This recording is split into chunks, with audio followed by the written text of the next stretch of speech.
नमः। वाक्यकारं वररुचिं भाष्यकारं पतञ्जलिं पाणिनिं सूत्रकारं च प्रणतोऽस्मि मुनित्रयम्।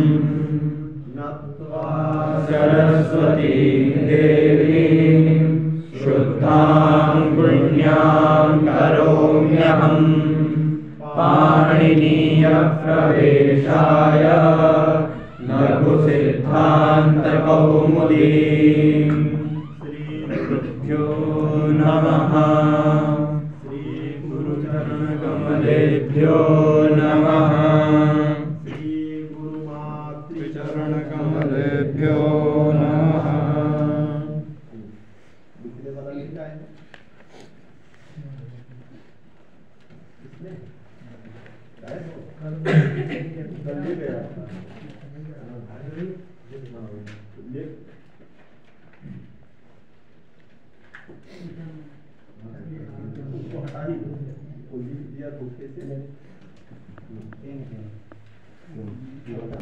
तीन संज्ञाएं हो गई। अच माने अ, ई, उ, ऋ, ए, ओ, ऐ, औ।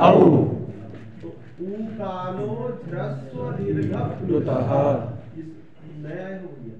कहाँ से? क्या नाम है? अक्षरडंगा। हाँ? अक्षरडंगा। डंगवाल जी कहाँ, किस कक्षा में? ज्योतिष शास्त्री और स्वरित संज्ञा की उसी नहीं आया है, उसी नहीं है आ रहा होगा। सागर कहाँ, सुशील कहाँ रह गए? हम यही नीचे से अनुदात्त और स्वरित संज्ञा हो गए। किस सूत्र से?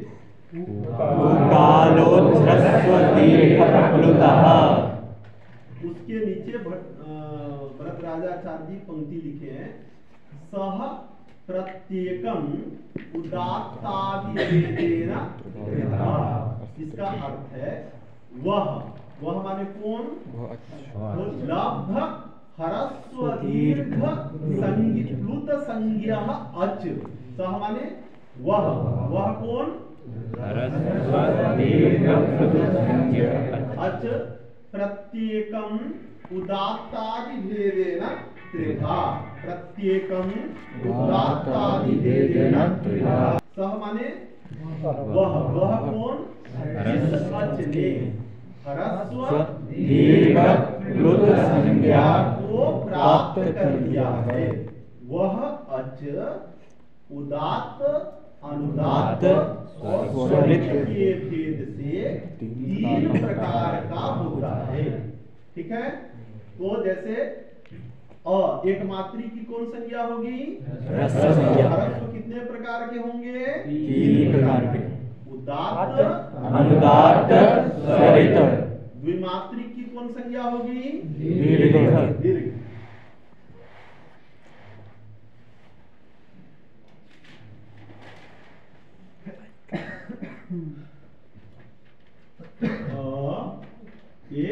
एक मात्रिक, आ ये द्विमात्रिक और आ ये द्विमात्रिक। इसकी कौन संज्ञा होगी? ह्रस्व संज्ञा। इसकी कौन संज्ञा होगी? दीर्घ संज्ञा। दीर्घ। और इसकी कौन संज्ञा होगी? प्लुत संज्ञा। प्लुत। ठीक है? तो सह माने अच। कौन अच?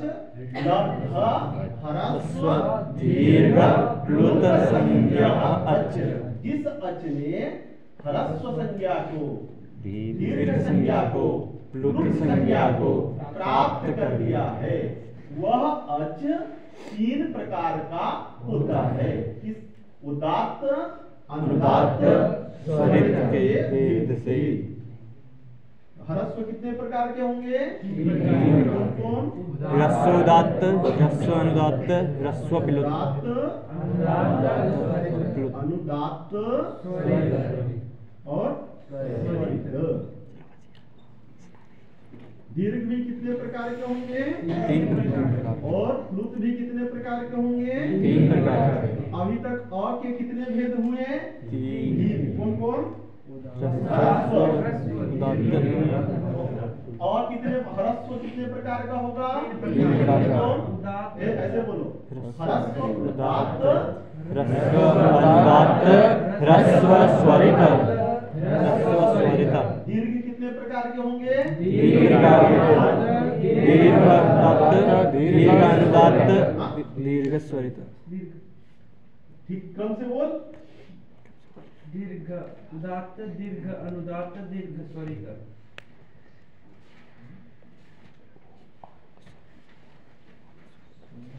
इसी तरह प्लुत भी कितने प्रकार के होंगे? 3 प्रकार के। प्लुत स्वरित, प्लुत उदात्त, प्लुत अनुदात्त, प्लुत स्वरित। जोर से बोलो, फिर से बोलो।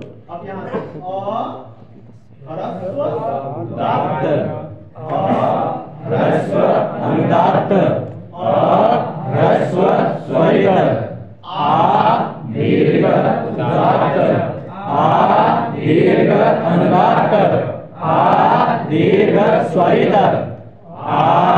प्लुत उदात्त। प्लुत है तो प्लुत प्लुत उदात्त, प्लुत अनुदात्त, प्लुत स्वरित।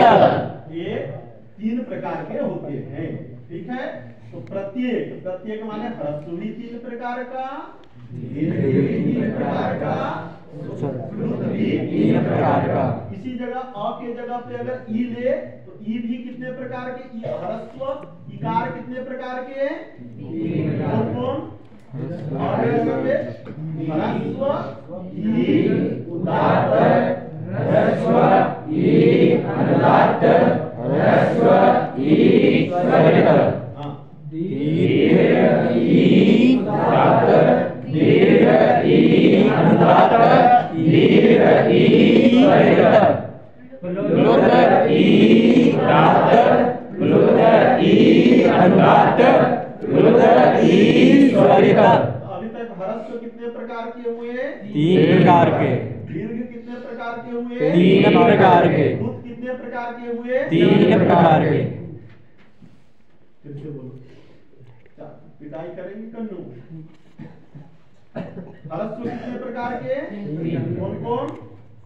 ह्रस्व 3 प्रकार के, दीर्घ और प्लुत 3 प्रकार के। तो सह प्रत्येकम, सह माने लब्ध, ह्रस्व, दीर्घ प्लुत संज्ञा अच। सह माने लब्ध ह्रस्व दीर्घ प्लुत संज्ञा अच। अच। जिस अच ने ह्रस्व दीर्घ प्लुत संज्ञा को प्राप्त कर लिया है, जिस अच ने ह्रस्व दीर्घ प्लुत संज्ञा को प्राप्त कर लिया है, वह अच उदात्त आदि के भेद से 3 प्रकार का होता है। तो ह्रस्व कितने प्रकार के होंगे? 3 प्रकार के। दीर्घ कितने प्रकार के होंगे? 3 प्रकार के। प्लुत कितने प्रकार के होंगे? 3 प्रकार के। सभी बात समझ में आ गई? तो और कितने प्रकार का हुआ अभी? 3 प्रकार के। कौन कौन? ह्रस्व उदात्त, ह्रस्व अनुदात्त, ह्रस्व स्वरित। दीर्घ आ कितने प्रकार के हुए? 3 प्रकार के। कौन कौन? दीर्घ स्वरित, दीर्घ आ अनुदात्त, दीर्घ आ स्वरित। प्लुत आ कितने प्रकार के? प्लुत बोलो। प्लुत आ उदात्त, प्लुत आ अनुदात्त, प्लुत आ स्वरित। स्वरित। तो ये 3 प्रकार के।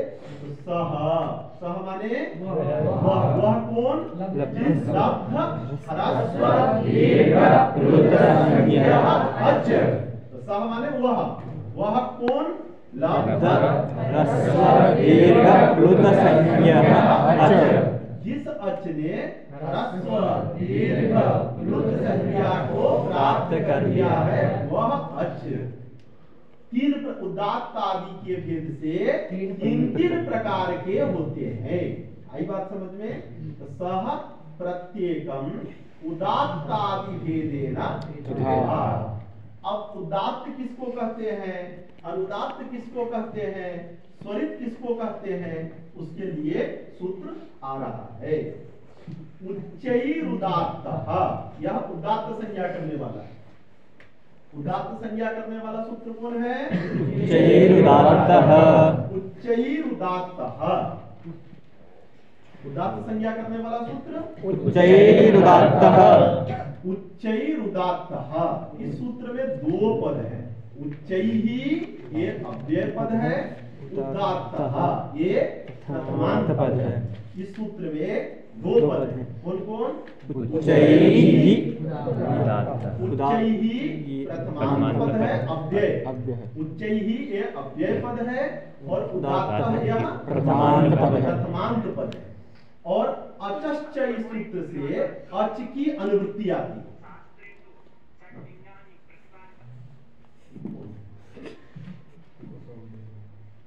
अच की अनुवृत्ति आती है। अचश्च इस सूत्र से अच की अनुवृत्ति आती है। तो सूत्र में कितने पद हुए, कौन कौन, उच्चैहि पदम उदात्तः इति प्रथमान्तं पदम्। तर्हि उच्चैरुदात्तः इदं कीदृशं सूत्रं वर्तते, पहले जैसे हलन्त्यम इत संज्ञा विधायकम सूत्रम वर्तते हलन्त्यम इति, उसी तरह उच्चैरुदात्तः का इंट्रोडक्शन देना होगा तो कैसे बोलेंगे, संज्ञा विधायकं सूत्रं वर्तते उच्चैरुदात्तः इति। उदात्त संज्ञा विधायकं सूत्रं वर्तते उच्चैरुदात्तः। अस्मिन् सूत्रे द्वे पदे स्तः। बोलो, अस्मिन् सूत्रे द्वे पदे स्तः। शुरू से कैसे बोलोगे, उदात्त उदात्त संज्ञा हाँ विधायकम हाँ सूत्रम हाँ वर्तते हाँ अस्मिन् हाँ, कौन, उच्चैरुदात्तः। बोलो फिर से, उदात्त संज्ञा उदात्त संज्ञा सूत्रम हम्म, सूत्र विधायकम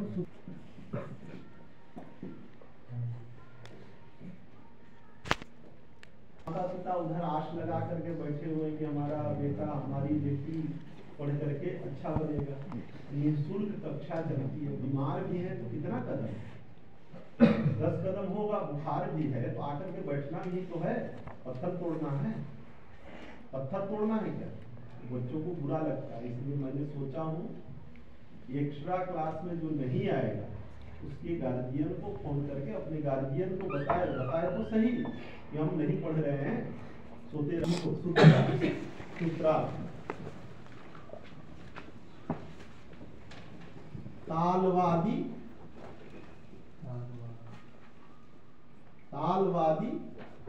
उच्चारण स्थान के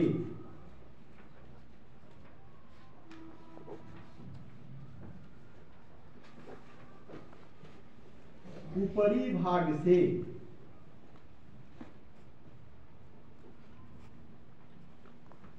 अभिव्यक्त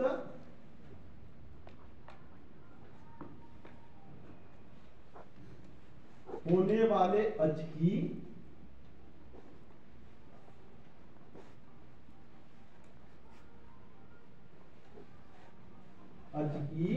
उदात्त संज्ञा होती है, उदात्त संज्ञा होती है।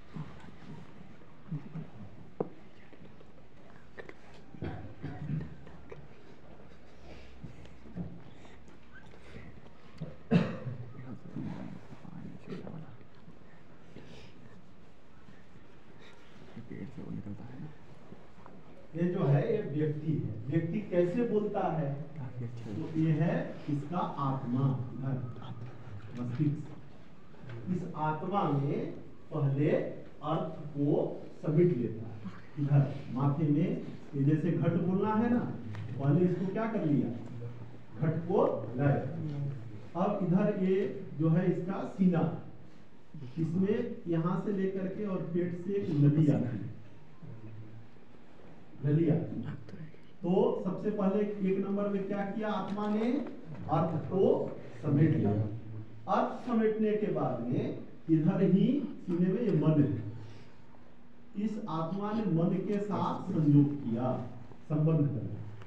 इस मन ने इसके द्वारा आकर के, ये पेट है ना, इस पेट में वायु है, इस वायु के ऊपर आघात मारा। इसके अंदर वायु है, तो जब इसके जठराग्नि में आघात करेगा तो इधर से वायु निकल करके इस नलिका के द्वारा ऊपर की तरफ चढ़ा। ऊपर की तरफ चढ़ा तो जो अंदर है ये मूर्धा में जाकर के वो वायु टकराए, ऐसा है। ये जिह्वा है, यहाँ इधर है ना इसका ये ऊपरी भाग और ये बीच वाला भाग, ये जिह्वा है ना, देखोगे आ करोगे तो ये ऊपर का भाग और ये नीचे का भाग और ये बीच वाला, तो यहाँ आकर के टकराया वायु, और टकरा करके नीचे लौटा। लौट करके यदि ऊपर वाले भाग को स्पर्श करेगा वो उदात्त संज्ञा होगी। इधर वाले को स्पर्श करेगा तो क्या होगी, उदात्त संज्ञा। नीचे वाले को स्पर्श करेगा तो अनुदात्त संज्ञा। अनुदात्त संज्ञा।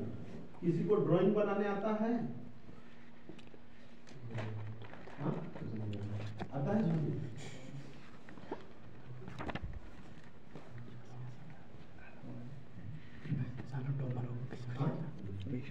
इसको आता है?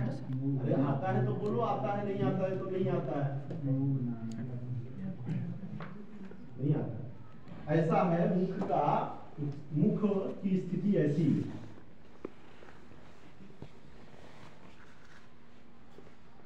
इधर दांत है और इधर दांत ऊपर, ऐसे बनाना, और इधर जो है ये जिह्वा, ठीक है, ये ऊपर का दांत है, ये नीचे का, बीच में जिह्वा के इधर एक छोटा सा जो है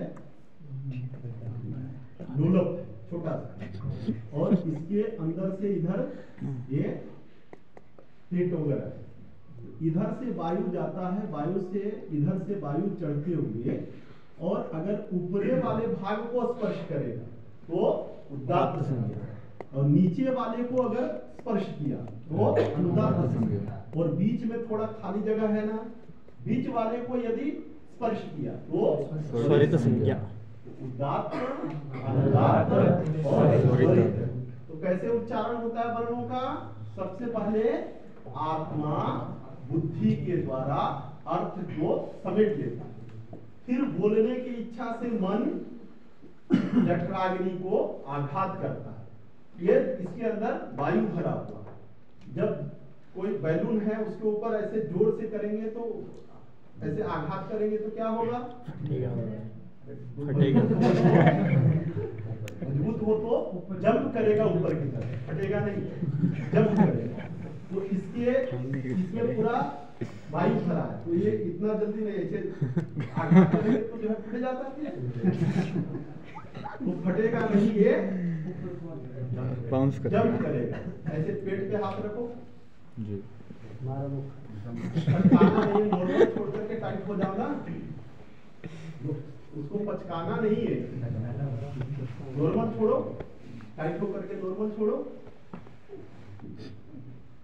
सांस लो टाइट होकर के 1-2 बार, छोड़ो, फिर सांस लेकर के छोड़ो। अब उसी तरह फ बोलो, पेट जो है अंदर की तरफ गया कि नहीं जी। तो मन ने जठराग्नि को जब फ बोले ना तो उसने आघात किया। कोई बैलून अगर भरा हो उसको आघात करते हैं तो पहले वो क्या होता है, नीचे की तरफ जाता है, उसके बाद ऊपर की तरफ आता है, और जिसने आघात किया उसको भी ऊपर जंप करवा देता है। तो इधर से मन ने इधर आघात किया बोलने के लिए, बोलने की इच्छा से। जब आघात किया तो इधर वायु भरा हुआ, यह वायु इससे ऊपर की तरफ आया और आकर के ये मूर्धा में टकराया। तो मूर्धानम आहत्य परावृत्य लौटा, लौट करके मुख के जिस उच्चारण स्थान को, यदि ऊपर वाले भाग को स्मरण किया, स्पर्श किया तो उदात्त, नीचे वाले को किया तो उदात्त, और किसी को नहीं किया, थोड़ा ऊपर और थोड़ा नीचे, तो उसकी।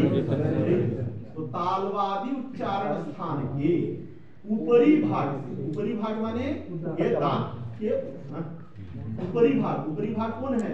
मुख में दो है पार्ट, ऐसे करोगे दो पार्ट नहीं दिख रहा है, एक ऊपर के दांत वाला, एक तो दांत के बिल्कुल साइड वाला, बीच वाला जो पोर्शन है वो ऊपरी भाग। तो ऊपरी भाग से अभिव्यक्त होने वाला जो अच, उस अच की और निचले भाग से अभिव्यक्त होने वाला जो अच, उसकी। और बीच में जो है, अगर ना ऊपरी भाग से हुआ ना निचले भाग से, ऐसे बोलो, तो ना ऊपरी भाग से हो रहा है ना निचले भाग से। गाय कैसे बोलती है? बोलो,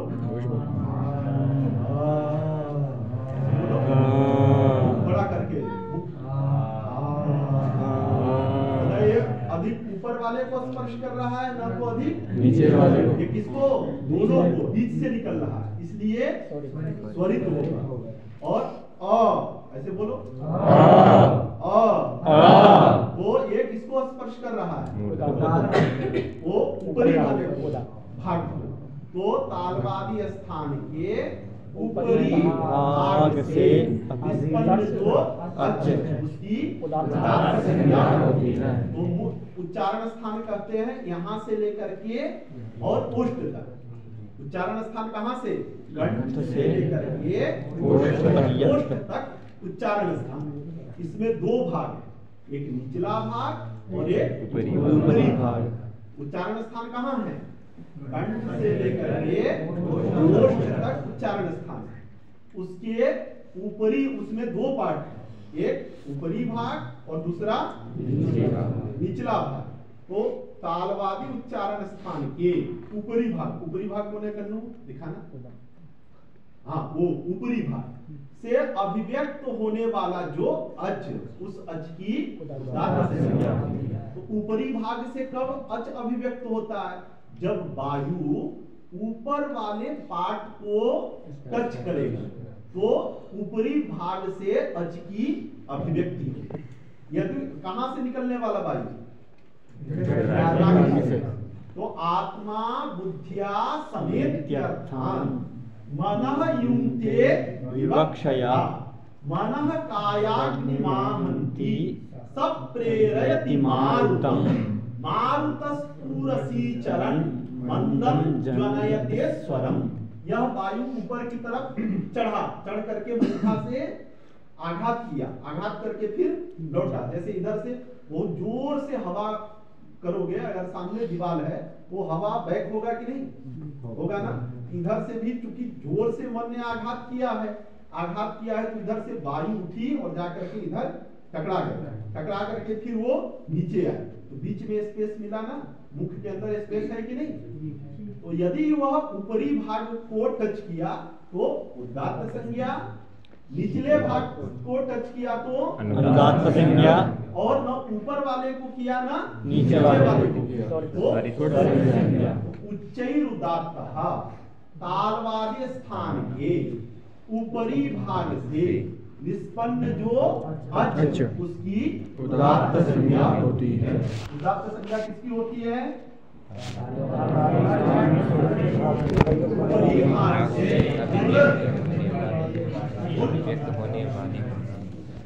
बिना देखे, यहाँ देख करके बोलना। तालवादी उच्चारण स्थान के, तालवादी उच्चारण स्थान के हाँ, ऊपरी भाग से निष्पन्न होने वाले अच की उदात्त संज्ञा होती है। उदात्त संज्ञा किसकी होती है? तालवादी स्थान के, तालवादी उच्चारण स्थान के, तालवादी उच्चारण स्थान के ऊपरी भाग से निष्पन्न होने, निष्पन्न माने अभिव्यक्त, अभिव्यक्त अभिव्यक्त होने वाले अच की अभिव्यक्त होने वाले अच की अच संज्ञा उदात्त संज्ञा होती है। तो तालवादिषु सभागेषु, तालवादी उच्चारण स्थान जो है वो कैसा है? भाग वाला, पाठ वाला। तो तालवादिषु सभागेषु ऊपरी भागे निष्पन्नः अच उदात्त संज्ञा स्यात्, उच्चैः उदात्तः। दूसरा कौन है? अनुदात्त संज्ञा। तो तालवादिषु सभागेषु, ताल इसका अर्थ लिखो, तालवादी उच्चारण स्थान के, तालवादी उच्चारण स्थान के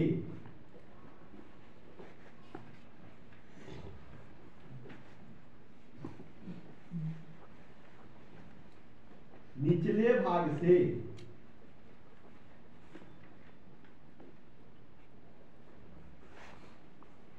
अभिव्यक्त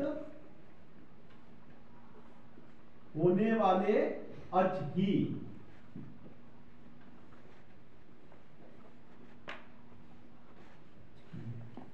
अनुदात्त संज्ञा होती है।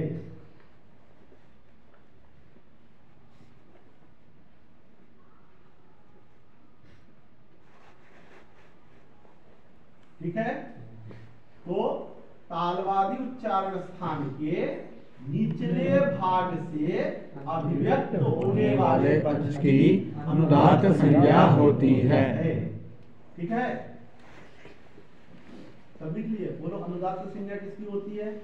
तालवादी उच्चारण स्थान के ऊपरी भाग, निचले भाग से अभिव्यक्त होने वाले अच की अनुदात्त संज्ञा होती है। सुशील, उदात्त संज्ञा किसकी होती है? तालवादी उच्चारण स्थान के निचले भाग से ऊपरी भाग से अभिव्यक्त होने वाले अच की अनुदात्त संज्ञा होती है। शर्मा जी, अनुदात्त संज्ञा किसकी होती है? अनुदात्त संज्ञा तालवादी उच्चारण स्थान से निष्पन्न, उच्चारण स्थान के, उच्चारण स्थान से निष्पन्न, उच्चारण स्थान के ऊपरी भाग से निष्पन्न होने वाले अच की अनुदात्त संज्ञा होती है, उदात्त संज्ञा होती है। तुम बोलो सागर, अनुदात्त संज्ञा। तालवादी उच्चारण स्थान के निचले भाग से अभिव्यक्त होने वाले अच की अनुदात्त संज्ञा होती है। बात समझ में आ गया? तो जो अनुदात्त है ये कौन है? अच। ये अनुदात्त कौन है? अच। उदात्त कौन है? अच। तो अच की उदात्त संज्ञा होती है, अच की अनुदात्त संज्ञा होती है। जो उदात्त होता है उसमें रहने वाले धर्म को उदात्तत्व कहते हैं। जैसे मनुष्य में रहने वाला धर्म कौन है? मनुष्यत्व। उदात्त में रहने वाला धर्म क्या होगा? उदात्तत्व। अनुदात्त में रहने वाला धर्म कौन होगा? अनुदात्तत्व। अनुदात्तत्व। ये उदात्तत्व, अनुदात्तत्व किसके धर्म है? जैसे मनुष्यत्व, ये किसके धर्म है? मनुष्य के। मनुष्य के। छात्रत्व, ये किसके धर्म है? छात्र के। ब्राह्मणत्व, ये किसके धर्म है? ब्राह्मण के। क्षत्रियत्व, ये किसके धर्म है? क्षत्रिय के। उसी तरह उदात्तत्व, ये किसके धर्म है? अच के, माने वर्ण के। किसके बोल रहे हैं? वर्ण के। अनुदात्तत्व, ये किसके धर्म है? तो अब स्वरित संज्ञा करने वाला सूत्र आया, समाहार स्वरित। जैसे उदात्त संज्ञा करने वाला सूत्र कौन है? कन्नू। उदात्त संज्ञा कहाँ है? बुद्धि नहीं काम कर रही। उदात्त संज्ञा करने वाला सूत्र कौन है?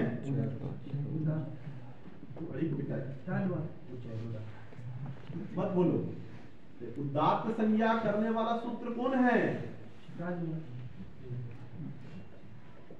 क्या पूछा हूं?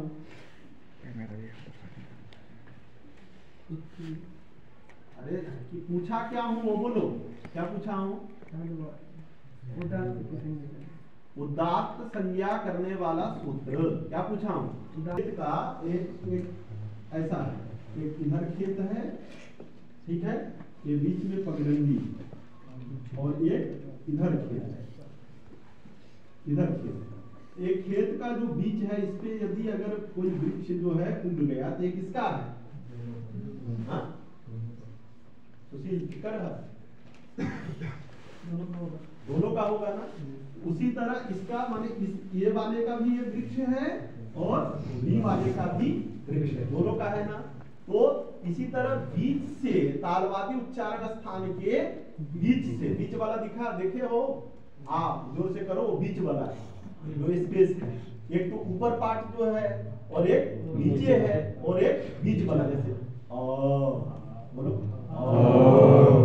तो ये बीच से वायु जो है किससे निकल रहा है ना, ऊपरी वाले भाग को टच कर रहा है पूरा पूरा, न तो निचली, अपितु थोड़ा सा ऊपरी वाले भाग को और थोड़ा सा निचले वाले भाग को। तो ऊपरी वाले भाग को टच कर रहा है इसलिए उसमें उदात्तत्व रहेगा, और निचले वाले भाग को टच कर रहा है इसलिए अनुदात्तत्व। तो जिस अच में उदात्तत्व और अनुदात्तत्व इन दोनों वर्ण धर्मों का मिलन होता है, उस अच की स्वरित संज्ञा होती है। स्वरित संज्ञा किसकी होती है? जिस अच में उदात्तत्व और अनुदात्तत्व इन दोनों वर्ण धर्मों का समाहार होता है, उस अच की स्वरित संज्ञा होती है। विशाल नहीं है, देखो किसके साथ रहता है विशाल, तुम्हारे साथ कहाँ है? क्या है? तो जिस अच में उदात्तत्व और अनुदात्तत्व इन दोनों वर्ण धर्मों का समाहार होता है, उस अच की स्वरित संज्ञा होती है। बात समझ में आ गई? चलो आगे।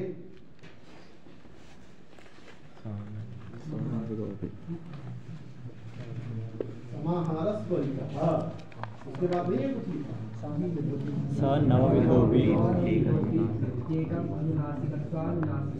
नवविधोऽपि प्रत्येकम् अनुनासिकावादनुनासिकत्वाभ्यां विधात्। तो सह माने यहाँ पर सह का अर्थ क्या है? लब्धदातादि संज्ञा अच। सह माने लब्धदातादि संज्ञा अच। अच लब्ध उदात्तादि संज्ञा अच, जिस अच ने उदात्त, अनुदात्त और स्वरित संज्ञा को प्राप्त कर लिया है, वह 9 प्रकार के होते हुए भी अनुनासिक और अननुनासिक के भेद से दो प्रकार के होते हैं। तो सह प्रत्येकम अनुनासिकत्वानुनासिकत्वाभ्यां विधात्। सह माने वह कौन? लब्धदातादि संज्ञा अच, जिस अच ने उदात्त, अनुदात्त, स्वरित संज्ञा को प्राप्त कर लिया हो, वह अच अनुनासिक और अनुनासिक के भेद से दो प्रकार का होता है। तो सह नवविधोऽपि प्रत्येकम् अनुनासिकत्वानुनासिकत्वाभ्यां विधात्। सह माने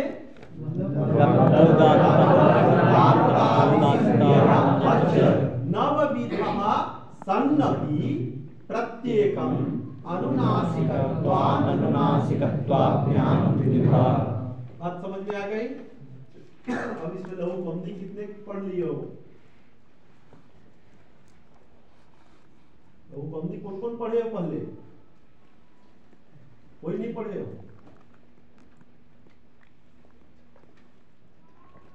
लघु पंक्ति कौन कौन पढ़े हो पहले? हाँ? सब पढ़े? बोल नहीं रहा है कोई, अधिकतर पढ़ लिया लोग, बोल ही नहीं रहा है। लघु पंक्ति कौन कौन पढ़े हो? अरे इस लाइन को कौन पढ़े हो? हाँ? काहे ना बोला पूर्ण वक्त कहेंगे।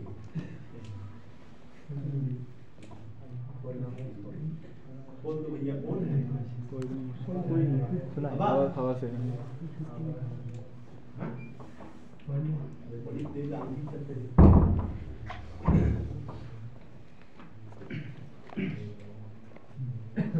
हाँ? क्या? भाई एक खोल अरे रहे तो ठीक है, अच्छा खोल दो कह रहा है। वह कौन? नवविधो भी, 9 प्रकार के होते हुए भी अनुनासिक और अनुनासिक के भेद से 2 प्रकार के होते हैं। यही अर्थ है ना? सह नवविधो भी, सह माने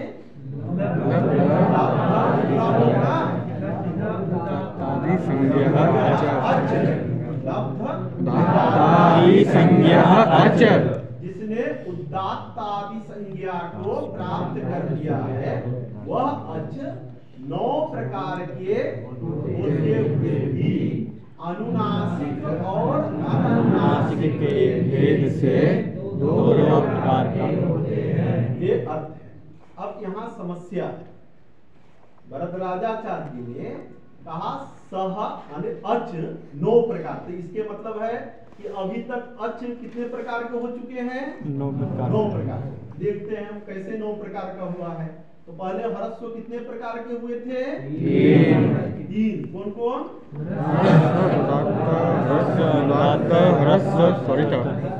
स्वरित। तो सबसे पहले अ 3 प्रकार का, और जो है 3 प्रकार का। अ, आ और आ, 1 2 3। ह्रस्व दीर्घ प्लुत। फिर ये अ 3 प्रकार का। ह्रस्व आकार उदात्त, ह्रस्व आकार स्वरित, दीर्घ आकार दीर्घ आकार स्वरित। तो 3 3 6 3 9 टोटल जो है आकार अभी तक कितने प्रकार का हो गया है? सह, यह आकार उदात्तादि संज्ञकः अकारः नवविधो भी, 9 प्रकार के होते हुए भी अनुनासिक और अनुनासिक के भेद से 2 प्रकार के होते हैं। आकार कितने प्रकार के होंगे? 18 प्रकार। कितने प्रकार के? 18 प्रकार। ये ऐसा अर्थ है। अब समस्या क्या है कि सारे अच अभी तक 9 प्रकार के नहीं हुए, और 9 प्रकार का तो होगा। क्यों? एक मात्रिक होने के कारण ह्रस्व है, मात्रिक होने के कारण दीर्घ है। तो ए अ ई उ री, ये सब कितने प्रकार के होंगे अभी तक? री ए ओ आई औ। इसमें ली के जो है वो दीर्घ नहीं होने से कितने कम गए? 3 कम। कितने हुए? 6। और इसके क्या नहीं है कन्नू? ये वो के क्या नहीं है? कितने कम गए? 3। कितने भेद हुए थे? 3। तो 9 में से 3 कम गया तो कितने हुए? 6। तो कौन कौन 6 प्रकार का हुआ और कौन कौन 9 प्रकार का हुआ? अरे अच मतलब यही अच है ना, उसमें से कितने अच 9 प्रकार के हैं, कितने 6 प्रकार के हैं?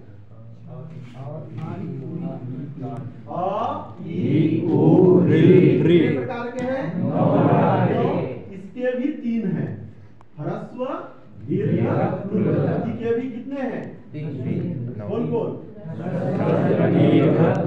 के भी कितने भेद हैं? के भी कितने भेद हैं?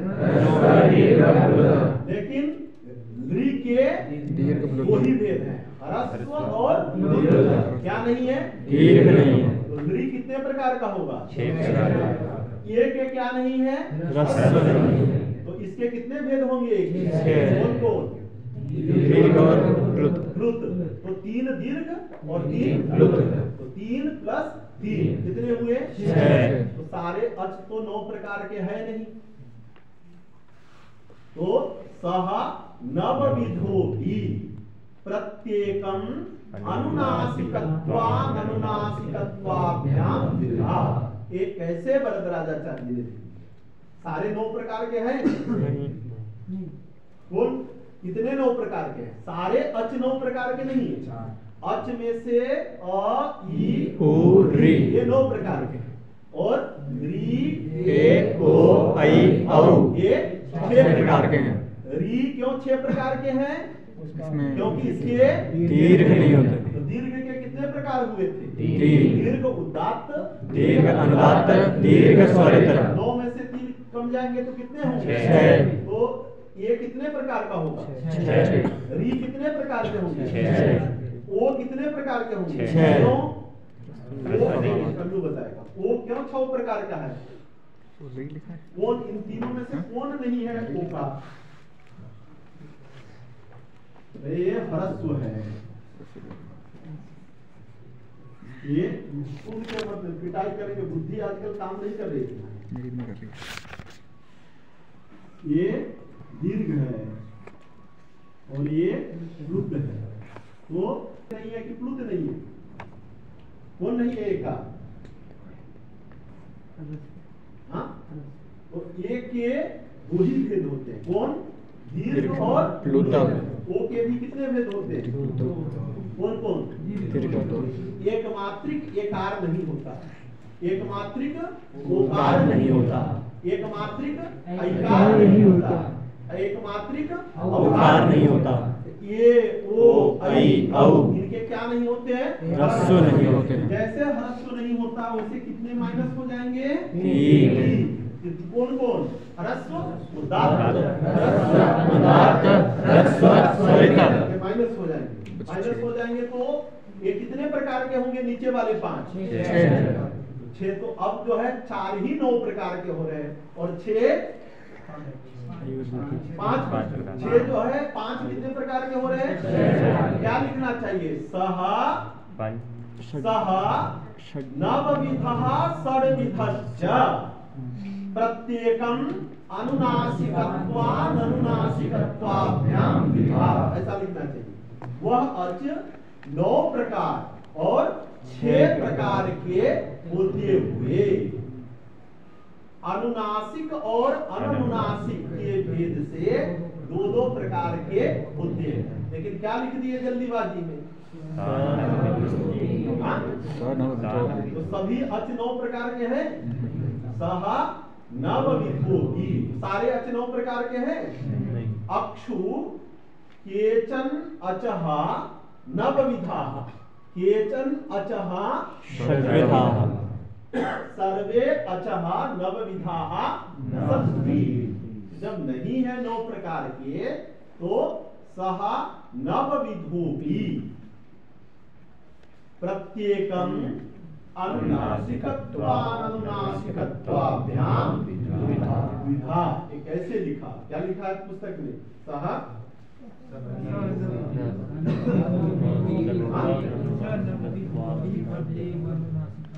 बोलो लोग कौमदी वाले जो पढ़े हो।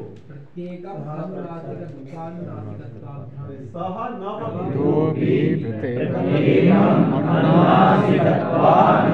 अनुनासिकत्वाभ्याम विधा। बोलो निया। अरे नहीं, ये कैसे लिखा है? सारे तो 9 प्रकार के नहीं है ना जी। कैसे लिख दिए सह नवविधो की? कौमदी वाले बोलो। सत्यम, अनीस बोलो। सोया मत कर। और कौन कौन लोग? पूजा, सिद्धांत कौमदी में भी ये कौमदी है। बोलो। फर्स्ट ईयर में पढ़ी, ऐसे हंसा मत कर। बोलो, बताए ना सभी 9 प्रकार के हो रहे हैं। कैसे लिखा है? गुरुजी इनमें जो है उसका भेद है, वो ह्रस्व उदात्त और अनुदात्त का। पूछो पूछो बोलवा। अरे उदात्त अनुदात्त का भेद है, इसीलिए तो 9 हो रहा है। लिखना क्या चाहिए? सह नवविधः षड्विधश्च प्रत्येकम अनुनासिकत्वाभ्याम विधा। वह 9 प्रकार 9 प्रकार माने अ ई उ री, ये 9 प्रकार। और 6 प्रकार माने री ए ओ आई औ, ये 6 प्रकार ये होते हुए दोनों 9 प्रकार वाले भी 2-2 प्रकार के होते हैं और 6 प्रकार वाले भी 2-2 प्रकार के होते हैं। और कितने प्रकार का हो जाएगा? 18। जो 9 प्रकार के हैं उसमें इंटू 2 होगा और जो 6 प्रकार के हैं उसमें इंटू 2 होगा। तो री री ए ओ आई औ ये कितने प्रकार के होंगे? 12। और अ ई उ री ये कितने प्रकार के होंगे? 18 प्रकार के। ऐसा होना चाहिए, लेकिन उन्होंने सह नवविधो ही प्रत्येकम अनुनासिकत्वानुनासिकत्वाभ्याम द्विधा। गिरीश अंदर कुछ नहीं लिखा, टीका टिप्पणी में कुछ नहीं है, ये गुरु जी की है अपनी। किसी भी टीका पे पलट के देख ले, कुछ नहीं। जो ढंग से पढ़ करके गुरुमुख से पढ़ करके पढ़ाएगा वही पंडित 3 प्रकार के होते हैं।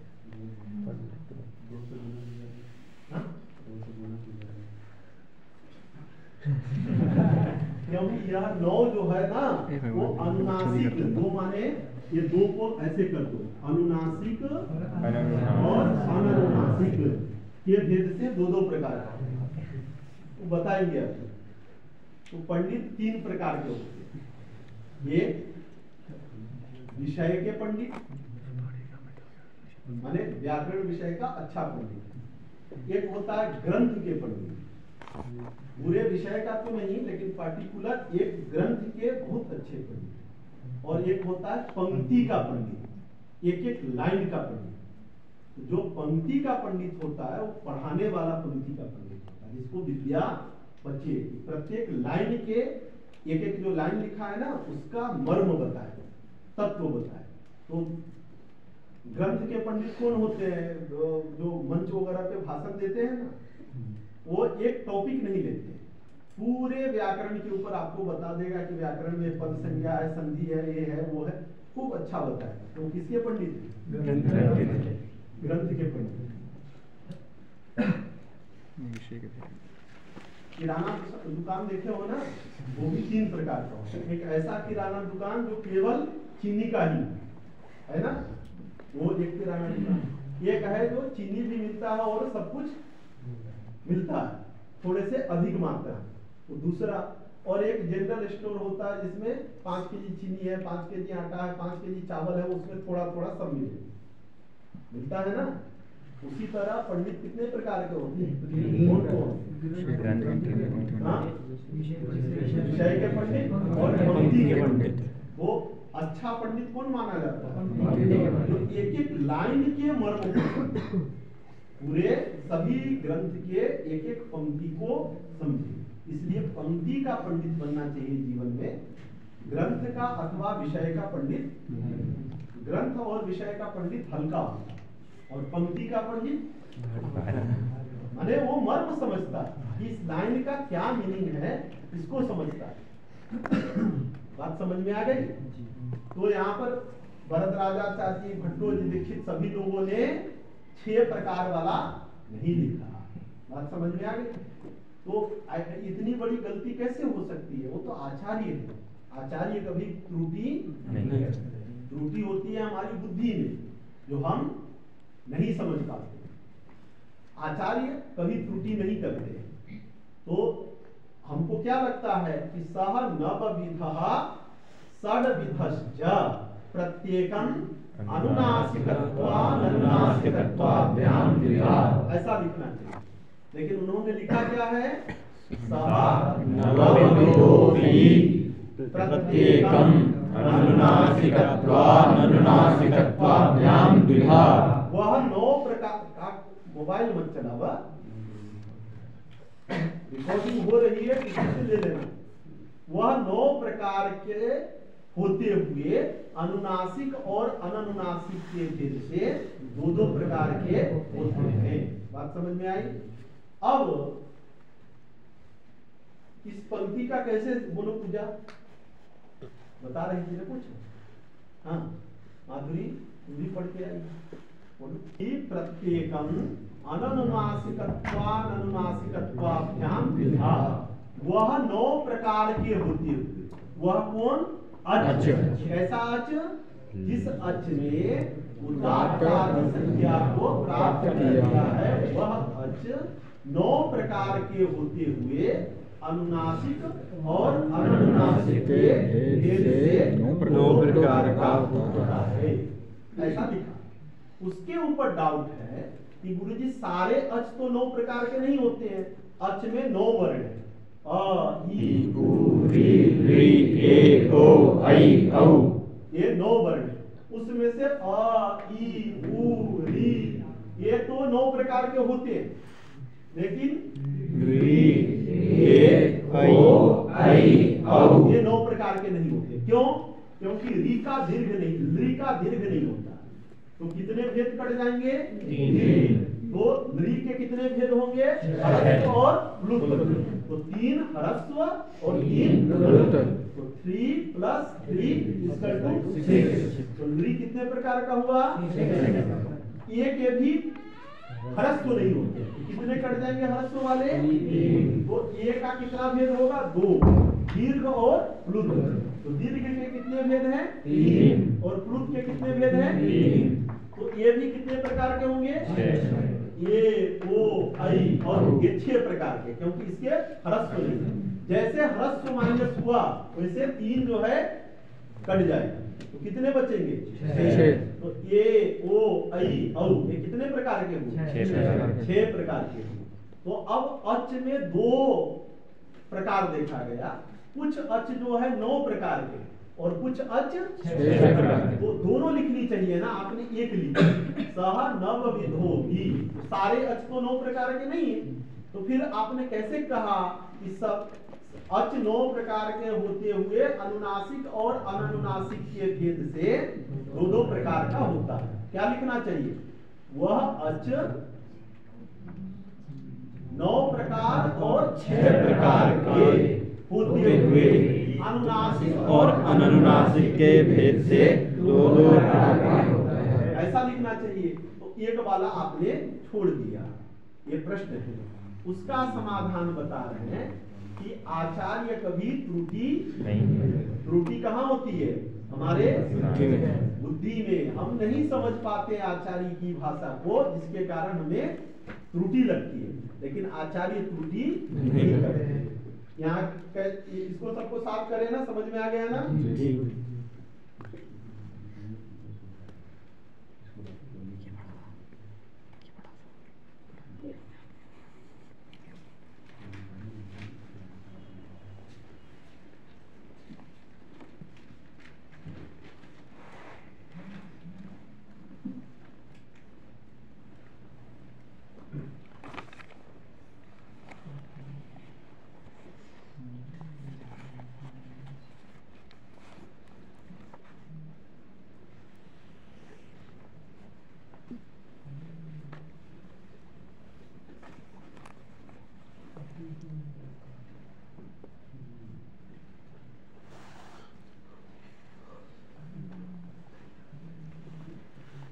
लिखना नहीं है, लिखा है पुस्तक में।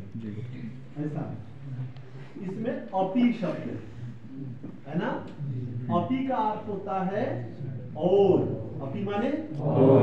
वह 9 प्रकार के होते हुए और क्या 6 प्रकार का होते हुए अनुनासिक और अनुनासिक के भेद से 2 प्रकार के होते हैं। अपी लिखा है ना जी। तो अपी माने और। जैसे श्यामः अपि गच्छति, श्याम भी जाता है। तो श्याम भी जाता है कहने से मतलब क्या है? उसके साथ में कोई एक और विचार है। अपि समुच्चय, अपि क्या है? समुच्चय। और समुच्चय किसमें होता है? कम से कम 2 में समुच्चय होता है। समुच्चय कितने में होता है? 2 में। तो एक तो है वह 9 प्रकार और दूसरा कोई प्रकार होना चाहिए। वो कौन है? 6 प्रकार। तो अपि का अर्थ है षड्विधा। अपि माने षड्विधा। अपि का अर्थ है समुच्चय, समुच्चय माने और। 9 प्रकार और कितने प्रकार?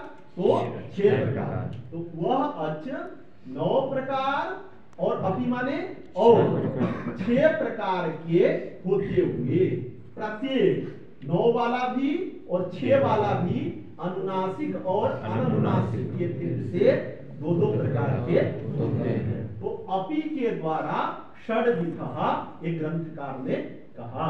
बात समझ में आई? इसलिए आचार्य के पंक्ति में त्रुटि नहीं है।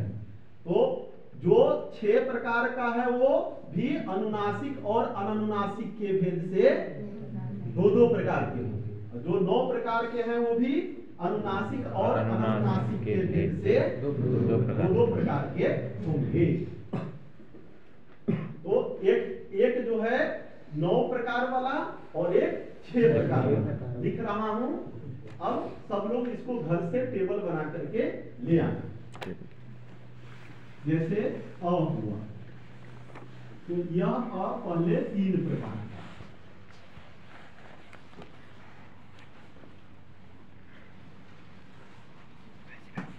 ह्रस्व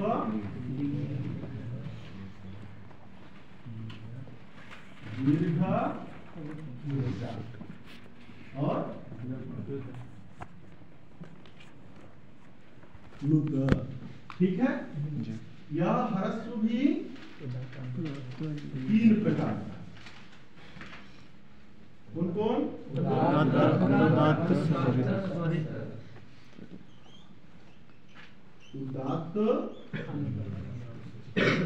अनुदात्त और स्वरित। यह दीर्घ भी 3 प्रकार का। उदात्त, अनुदात्त, स्वरित। यह प्लुत भी 3 प्रकार का। कौन कौन? उदात्त, अनुदात्त और स्वरित। अब यह फिर उदात्त 2 प्रकार का। अनुनासिक,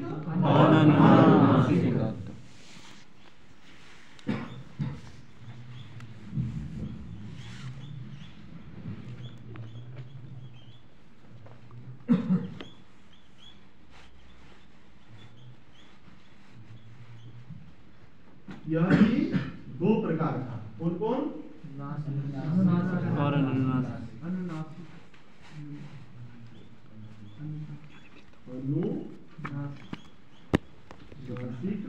और अननुनासिक।